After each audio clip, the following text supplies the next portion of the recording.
our next guest is someone who is not a stranger to the show. In fact, She's been on Joy, the show so many times, but always brings something new every time she comes on. she does. We have her on about once a year, but she was on our very first show that we did in July of 2020.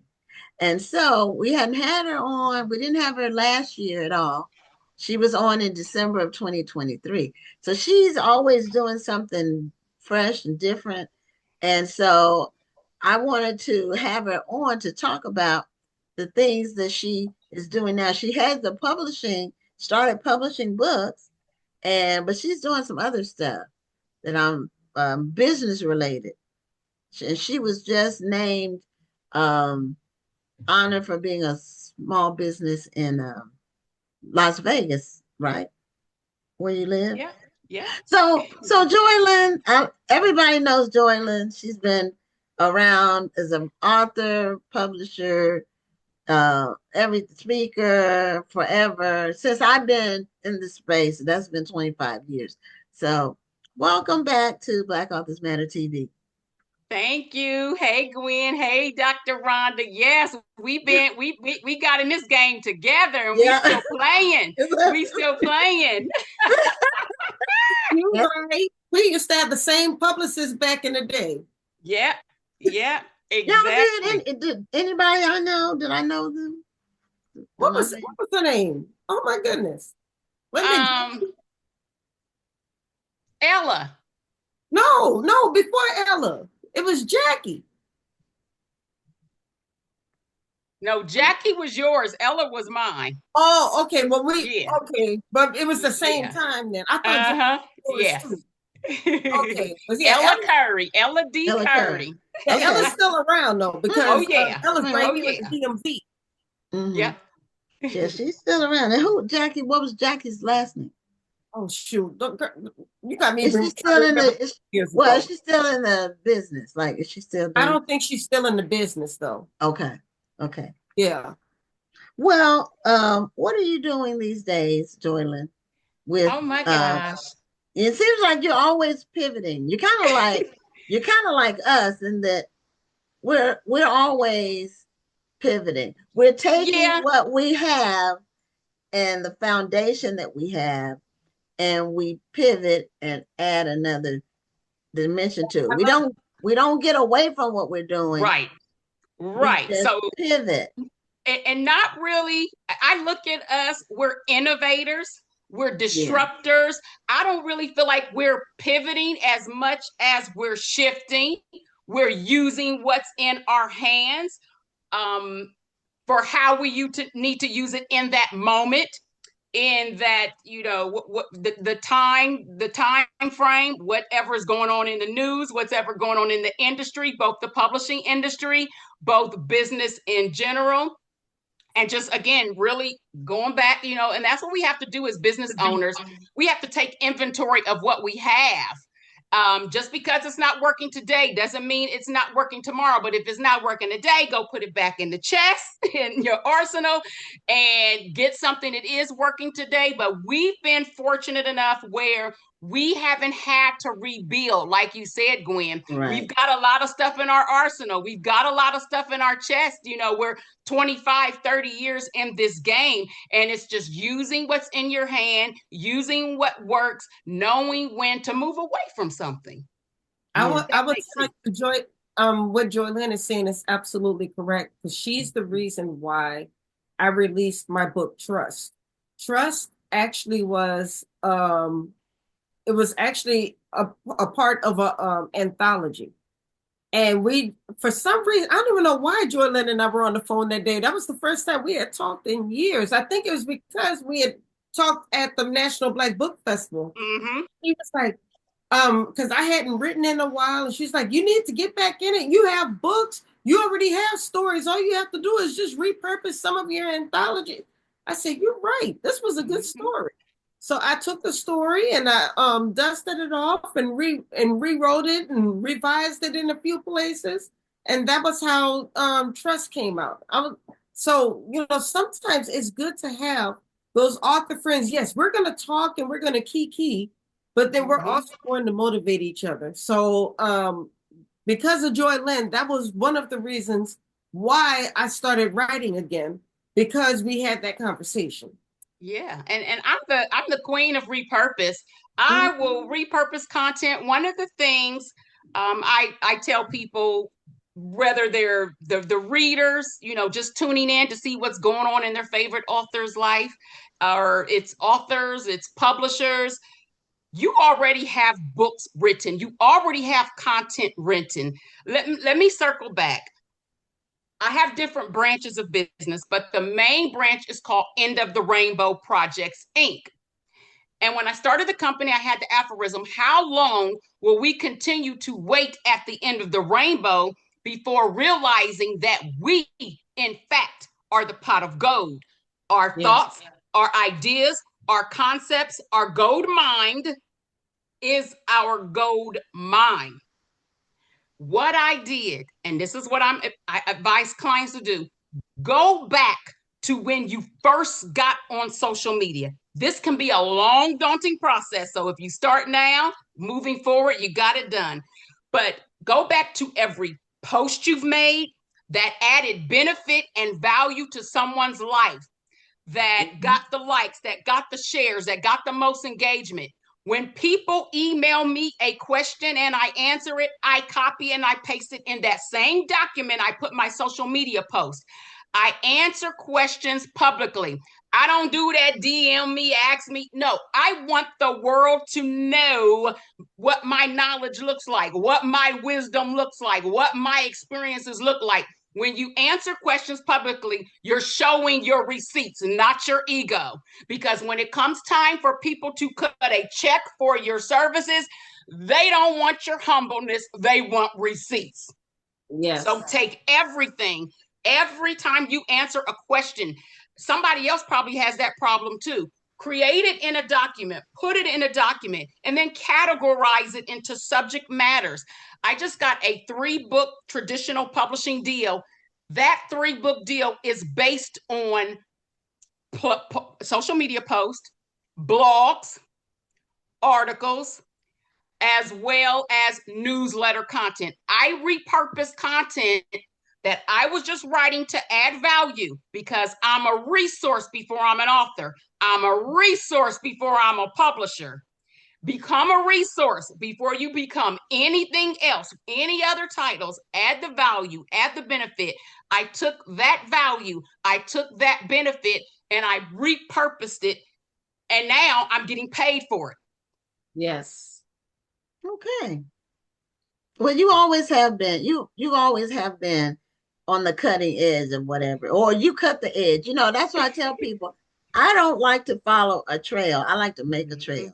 Because if you follow a trail, by the time you get to wherever, middle way of the trail, everything's gone already. It's already been acquired or adopted, or the first mover has already, you need to be the first mover, or at least the second or third mover in whatever you're doing. Not Exactly. just copy what somebody else is doing. You need to be a first mover yourself. And so I like to innovate. That's what And one of my greatest strengths is execution. But and if something is not working, I will set it aside. Or sometimes it has to be refined. Yes. Something, it didn't work the way you did it, but the concept is right. And you just have to work with refining whatever it is. Yeah, and So, sometimes you find it's just not for you, so you can sell it to someone else. I've done that before. I've had an idea, I've had a thought, I had a concept, and I'm like, you know what? This isn't in alignment with my dreams, vision, and goals, but it's the bomb. I can't just let this sit. So you sell I've it. done that too. Yeah. I've done that too. I've just given it to people sometimes. Just if even book ideas, I will, if I think somebody else is on a certain path with a topic, I'll give them an idea for the next book, because if you're going to be an author, you have to keep writing. It sounds fundamental, but you Mhm. have to keep writing. You have to keep releasing material content.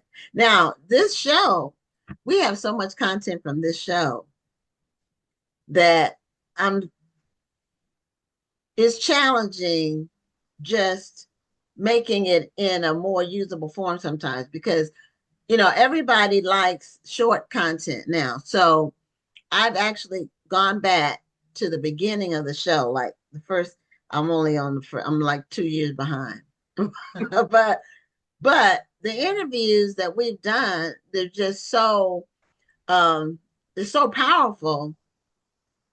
But now I had to create a reel on the interviews, and then that's additional content. So just be on the lookout. Our YouTube channel is really going to blow up in terms of the reels because we've interviewed 700 people, well, over 700 people, not 700 Congratulations. interviews, 700 people in the 4.5 years we've had this show.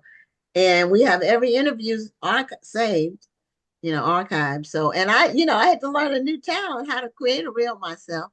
So I had to learn a new trick. Yeah. Rhonda does this stuff all the time. I see her Yeah. doing stuff online. I I do can't do reels, anything. but see, I also use AI, and I know a lot of authors think that AI is a dirty word, but it's not. I use I'll give you guys a hint. I use a platform called Opus Clips. So whenever I do a show, um, I put the link into Opus Clips, and it will actually make 1 minute clips for me and Mhm. post it to my social media for me. Okay. So Okay, that's I've heard of what I Opus started using. Clips.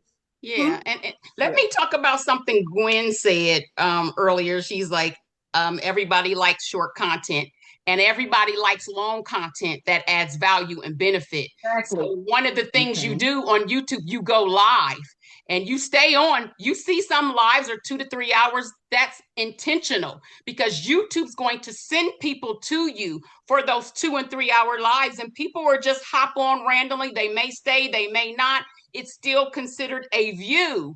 And then what you do with that live is you break it up into those short form Yep, content that yep. will then bring the people back to your long content. So we've got to stop thinking people only like short content. We're letting whoever's been keeping count of everything in this universe tell us people have short attention spans. People want quick. People want, and then when you allow them to feed us that, then you fall into that category. But people like long content that is adding benefit and value to Hmm. their life, that is going to transform their life, that is going to add benefit and value to their personal development and growth, physical development and growth, emotional, financial, spiritual development and growth. So it's just those little quick sizzles that you get. Hmm. But go live four Okay. hours, four Okay. hours Well, with some this great show is content. live 2 hours, and Yeah. we every show is I saved. mean on YouTube. I mean on Yeah. YouTube. Yeah. Now, I do have in my list of things to do this year is to go live on Facebook and YouTube. Yes. To add Yes. YouTube to the live. Just And haven't done it yet. We do YouTube yes. after the fact. We Yes. post it to YouTube after the fact, and then each individual interview is posted after the fact. Yeah, go Uh, live on YouTube and so let them send you an audience. And then let me talk okay. about with what Rhonda said about AI. I think there's Mhm. a difference when you're talking AI with authors and publishers. There's AI for content creation, there's AI for business automation. And Mhm. so there's a difference. Me personally, I choose not to have an AI footprint at all because I am a content creator. And what I think a lot of content creators and businesses owners don't realize is that it's a insurance risk. So for insurance purposes, I choose not to have an AI footprint for anything. We Right. live in a sue happy universe. Like No, everybody but see, happy. now I agree with you on that. I absolutely agree with you on that. When I say I use I still create my own content.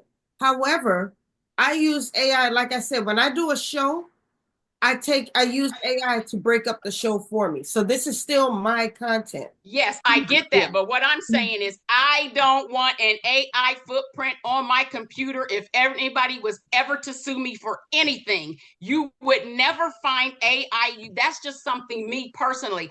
I live in Vegas. I might take risks, but I don't gamble.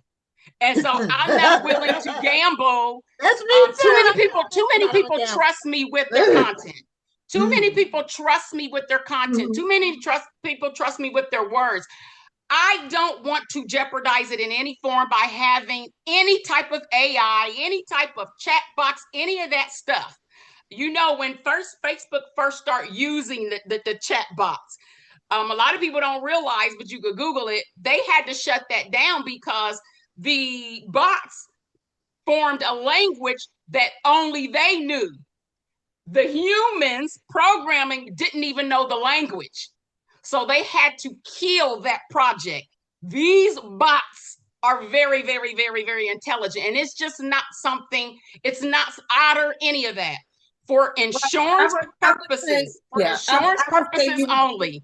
I don't I want get the it. footprint for insurance I get it, purposes and I would only. say you have Yeah. to be judicious in what you do. Yes. There are certain things that I'm not going to use AI for, but unfortunately, it's not going away. It's going to be a part of our Yes. lives now. But you do have to be judicious in how you. Yes. So that's all I'm Yeah. saying. I'm not. Yeah. When it comes to being an author, no, AI is not going to write a book for me. Yeah. AI is not going to edit my book for me. There are certain things that I'm not going to do with AI, but at the same time, I'm not. I do too many things to not use technology to help Mhm. to help me in doing what I'm doing.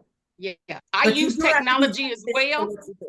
I use technology as well, but what I've learned to do is also use my resources. So, for example, I have two new hires and I have two interns that are paid, but I don't pay them.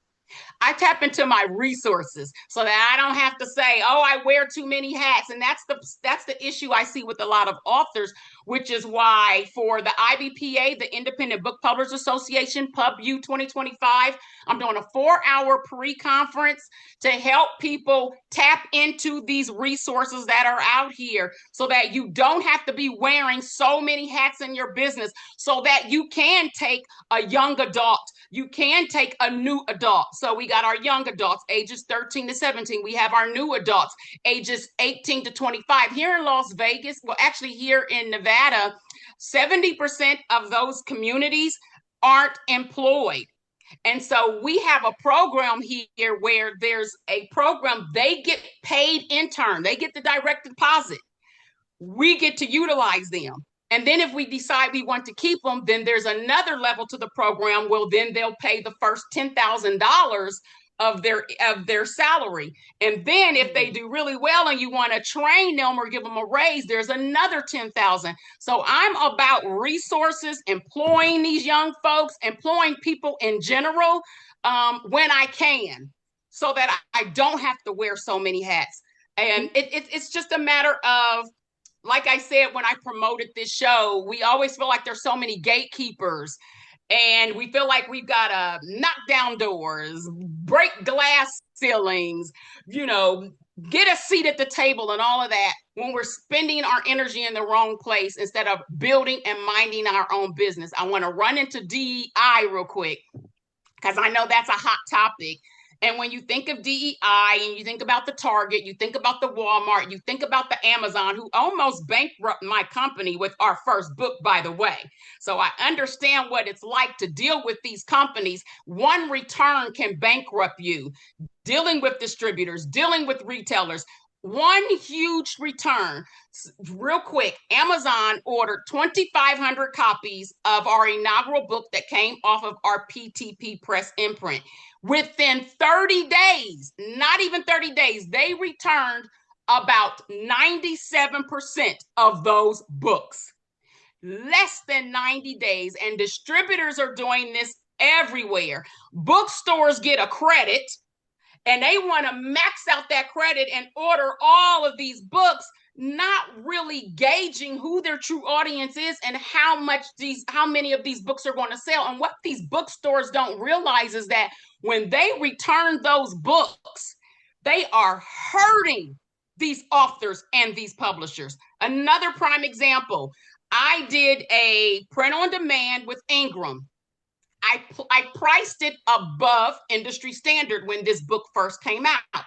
And then everybody would start talking about the price. Oh my gosh, the price is the industry standard. Well, I'm not industry standard. I'm not Simon and Schuster. I'm not industry standard, and we're allowing the industry standard corporate publishers to create industry standard that doesn't fit small independent publishers. So I said, okay, let's test this out. Let me put this price down to industry standard. We had our author going into an event. The event ordered 26 copies of the book. By the time that event ordered 26 copies of the book at industry standard, I owed Ingram 8 cents. They returned the books, and now I owe Ingram $300. I say all this to say we keep hearing with Target, with Walmart, with Amazon, if we boycott, you're going to hurt these Black businesses, and they can't remove these things from the shelves overnight. And I said, I agree this can't be done overnight. But how many nights have y'all had? Y'all spent all this energy trying to get y'all stuff on Target shelf, trying to get y'all stuff on Walmart shelf, trying to get Amazon to sell this and the other. And you could have taken that same energy, come together. You have your own distribution. You have your own Target. You have your own Walmart. But we spend so much energy trying to get through these gatekeepers, trying to cut. Why do you want to cut your hands up breaking through somebody else's glass ceiling? Why do you want to be wearing a cast trying to kick in the door to somebody else's office? Why you want to go get a seat at the table when you can build your own? We so busy knocking on the door over here to get in somebody else's. We got a whole building over here. So I say all that to say I'm all about resources. I'm all about doing the due diligence, doing the work, and finding out what is out here for us and utilizing it. And that's one of the reasons why hey, IBPA, I have to do this for my under-resourced authors. I have to do this for my under-resourced publishers. I'm tired of hearing people say they are a struggling artist. They're wearing too many hats. They're wearing themselves out when there's so many resources out here that they're just not taking advantage of and tapping into because they're so busy trying to get through the gatekeepers. Yeah, a lot of people don't realize how interconnected these things are either, because Yes. I had a conversation with my sister recently, and I just used my book as one of my books as an example. And she said, well, I don't order from Amazon. I get my books from Barnes and Nobles. And I said, because I publish through KDP, like a lot of authors do, which is Amazon's publisher, I said, Amazon is still going to get paid. Yeah. Because they're the publisher. So that when you get it from Barnes and Nobles, I get less money. That's the only difference. If you order from Amazon, I get X amount. If you get it from Barnes and Noble, because Barnes and Noble has to get it from Amazon. Mm-hmm. You look confused, Rhonda. I apologize, Joylynn. I look. Your friend Trey Johnson is in the chat asking crazy questions, and it just it distracted me. That's what you were. Yeah, I wasn't looking at either one of y'all like that. Okay, I said, okay, but that's if you and I publish through Amazon because it's convenient. Yep, it's convenient, and that's what we like, convenience. It has drawbacks. I do have a certain amount of control. One thing I like is you don't have to order a gazillion. You don't have to order a gazillion copies of your book. You can order a small amount and just reorder, and your price is the same whether you order one book or 100 books, whatever. Yeah, because they use offset. Yeah, they use digital. They use digital versus offset. I also say that the choice between using Ingram Spark, KDP, or if you want to go traditional publishing, it's really up to what are your expectations as an author, and what do you want to do? Because some people will say, well, I don't want to have to pay all these other people, so I'm just going to do it for free on KDP.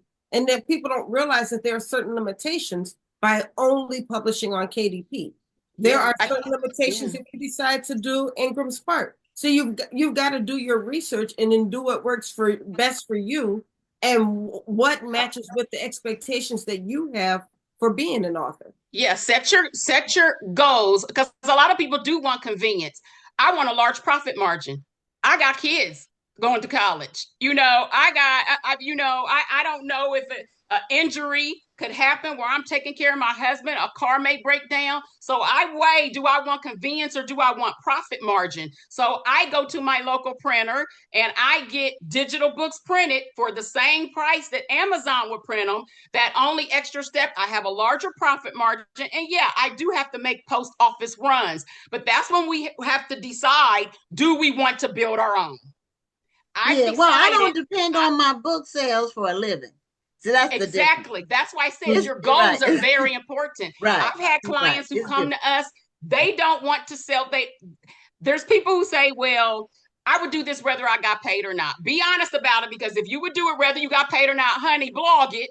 Don't put it in a book. Don't go through the trouble and put no price tag on it. Blog it. So you're lying to yourself or you're lying to us. Blog it if you would do this whether you got paid or not. Don't put a price tag on it, because when you put a price tag on it, that's a business transaction. Baby, you in business. So if you would do this thing whether you got paid or not, please stop putting a price tag on it. Now, I've had clients who said it and meant it, and they would get the money they would spend on marketing, instead of spending it on marketing, promoting, getting people to buy it, they would just go print copies and give it away, give it to the schools, give it to the shelters, because they meant it. They meant it when they said, I would do this whether I got paid or not. They meant it when they said, I don't do this for the money. If you're not doing it for the money, blog it for free, or stop saying that, because again, you're lying to yourself or you're lying to us. So you have to know, what is your goal? Why are you doing this? I call it the 7-layer onion. Keep asking yourself why. Well, I want to help people. Why? Because I want to say, why? Get down to the core of that why, and then just be honest about it, because I promise you can give your stuff away for free. I promise you the money you're taking for marketing, promoting, you could print copies and put them into the hands of the people who you want to have them. So it is about what you want to do. And if you want this to be a business, then you have to decide, do you want convenience or do you want a business in which you are 100% control of, in which a bookstore can order 100 copies of your books and you can hop on the phone with them and say, hey, why don't we try 10 copies? 100 think, what's the this type of book? How many copies does this type of book, does this genre typically sell? But see, when we use Amazon and when we use Barnes and Noble, whatever, we don't get to have that conversation. It's a store orders 100 copies of your book.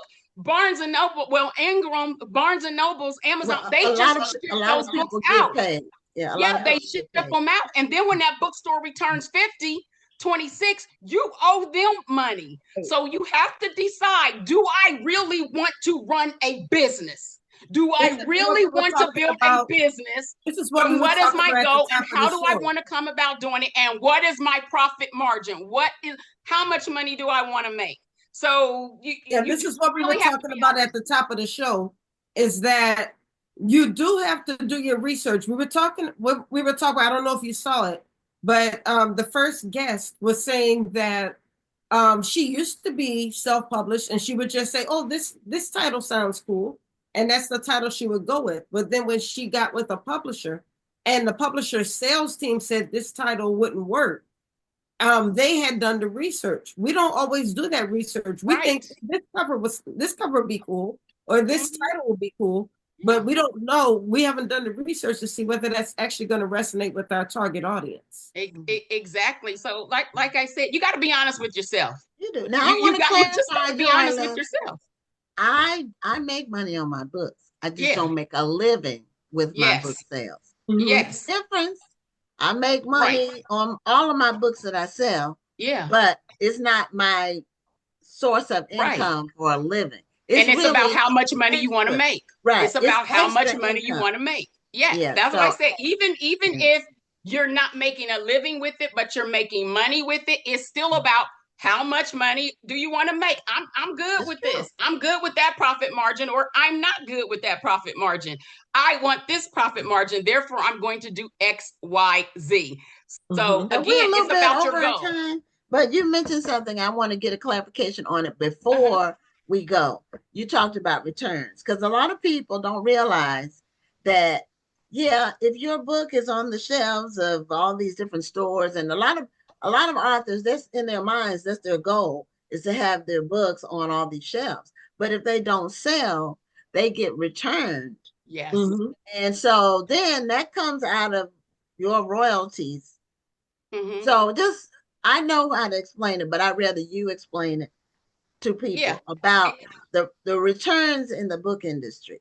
Exactly. So if you have your traditional publishing contract, which I'm a hybrid author, so I've published traditionally, I publish POD, and I've self-published as well. With that traditional publishing contract, it's going to say in your contract that maybe they're going to hold 25% reserves because they know about those returns.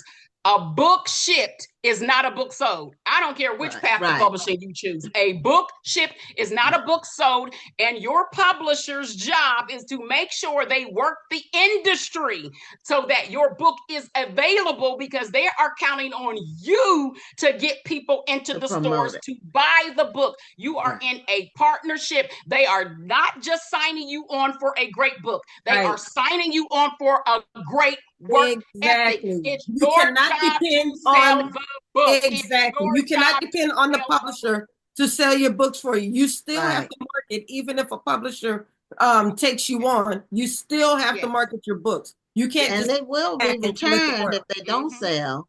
And And then that money comes out of your advance on royalties, which you may never get any more money. A lot of yeah, people, they once they get that yeah. advance, you may never get paid again. Yeah, or if you're self-published, then you just get a return and you get an invoice. You just get a return and you get an invoice. So Amazon, like I said, they return it. It hit differently because people say, Amazon does that all the time. It hit differently with me because I was a part of their DEI initiative, um, Black Business Accelerator program. So I literally had Amazon on speed that I could call and talk to my rep. I could book. They were helping me position myself. So it hit differently when you get in this DEI initiative for Black Business Accelerator program, and they position you to be successful, and they place their first order of so many copies, and then they return it within 30 days. It almost seems suspicious. Okay. So with those returns, it hits differently than with your traditional publisher because your traditional publisher has to eat that. When you are self published, when you are an independent publisher, you don't only have to eat that, you have to cut them a check. You have to cut them a check, whether you choose destroy or you choose return. You're going to take a loss.